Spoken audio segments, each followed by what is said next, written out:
Hello, my merry band of bookish pals. Like his booktube, like Robin Hood, we're stealing thoughts from the rich and giving them to the poor. That's crazy. Crazy. Okay, we probably need to come up with something better. But that's what we have for this second book reflection, not a review, book reflection. And this one is for a middle grade book called Crenshaw by Katherine Applegate. I'm just a rambly person, and I'm gonna need to get myself together and have some notes to keep myself on track. So I've been listening to A View from the Cheap Seats by Neil Gaiman. Huge Neil Gaiman fan. And in there he talks about the concept in one of the essays, because it's a bunch of nonfiction essays. He talks about the concept that a story is really built between the author and the reader. So no two readers are going to have experienced the same story. And that is also why you can come back to the same book later and have a very different experience, because you know, you're really kind of a different reader at that time. You're looking for something different. I love that concept. Okay, without any spoilers, because this is a reflection, not a review. So no stars, just going to talk about the things that I thought were interesting and hopefully not give any spoilers, which once again, to me, that is a weird thing because I really don't want to know anything about a book going in. So telling me anything, like for example, this right here, this little boy is Jackson. And this is Crenshaw. And Crenshaw is Jackson's imaginary best friend. Is that a spoiler? I don't know. All right. So reflections, I'm just going to talk about kind of the things that I thought about in this that meant a lot to me. Very brief summary of this. Jackson is going into 5th grade. He has a family that is a very close family. They love each other, but they definitely have some troubles, mostly financial trouble, actually like some serious financial troubles that feels very sad. So this is one of the themes, but just feels very sad that a little boy going into 5th grade would be so troubled by that.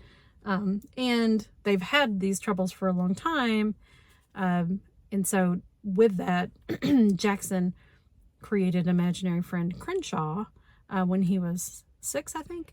And now he's come back. And that is a sign of, you know, that Jackson is in some emotional distress. But Jackson wants to be very factual and not, he's all about science and facts. And he doesn't like the fact that his imaginary friend is back. So they're kind of the magic part, the fantasy part of the story is like, is it an imaginary friend? Or are imaginary friends like really real? I mean, they're imaginary, but does that mean that they're less real, or are they just kind of like out in the ether somewhere that they come? There's a quote in here where Crenshaw talks about how, I'm just gonna have to paraphrase because I don't have notes because I'm not that prepared yet, but that Crenshaw says that imaginary friends, you know, they come when you need them and they stay until you don't need them anymore.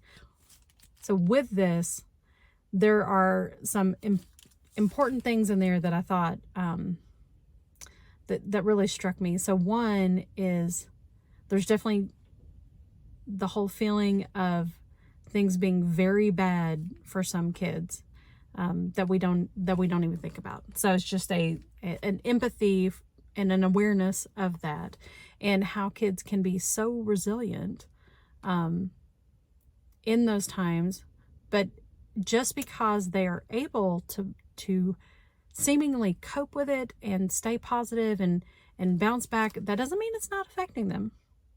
And sometimes they will manifest actions to deal with that in ways that they don't understand and we don't understand. And I think anybody who's dealt with a kid that's got any type of trauma at all, and I mean, really, maybe we all had some trauma when we were kids, is to think about that. If they do something that's crazy, like, how do you help them get back to a good place instead of just freaking out over something bad that they've done? Somebody can go above and beyond and kind of pull themselves up by the bootstraps when somebody that depends on them needs them, you know. So if you're ready to just kind of like burn it all down, and then you've got somebody that's like, but I need you, and then you're able to kind of pull yourself back together even as a young age. And maybe even more so, those, you know, these little folks in our life are great at just forgiving all of our craziness, or as adults, you know, all of our craziness all the time, and just still having that unconditional love that maybe we don't have as much when we're big people. And then speaking of unconditional love, just how much joy animals bring into our life, whether they're imaginary or not. There's also a dog, Aretha, named for Aretha Franklin, that is woven all through this story. And you can see how comforting having a pet is. And maybe part of that too is because then they're also just like, okay, well, maybe yesterday wasn't great, but here we are now, and I love you, and let's play. And okay, if you want to, play dress up. His little sister wants to dress the Labrador up. And she's convinced that the Labrador, Aretha, likes it. And Jackson is like, I don't think so. But Aretha goes along with it. It makes his little sister Robin very happy. And pets are wonderful at doing that.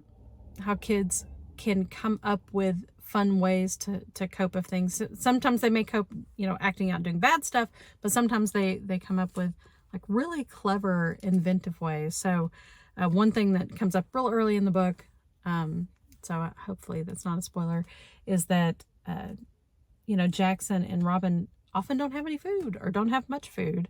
And so they're kind of always in this state of being hungry.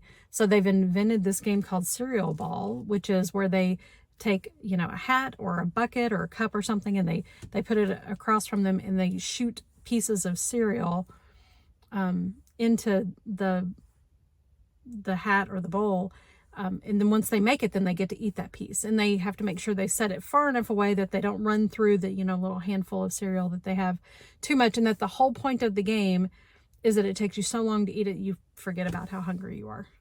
Which is brilliant and heartbreaking that, that really could be a thing. And I'm sure it is. I'm sure that there are kids that go through that.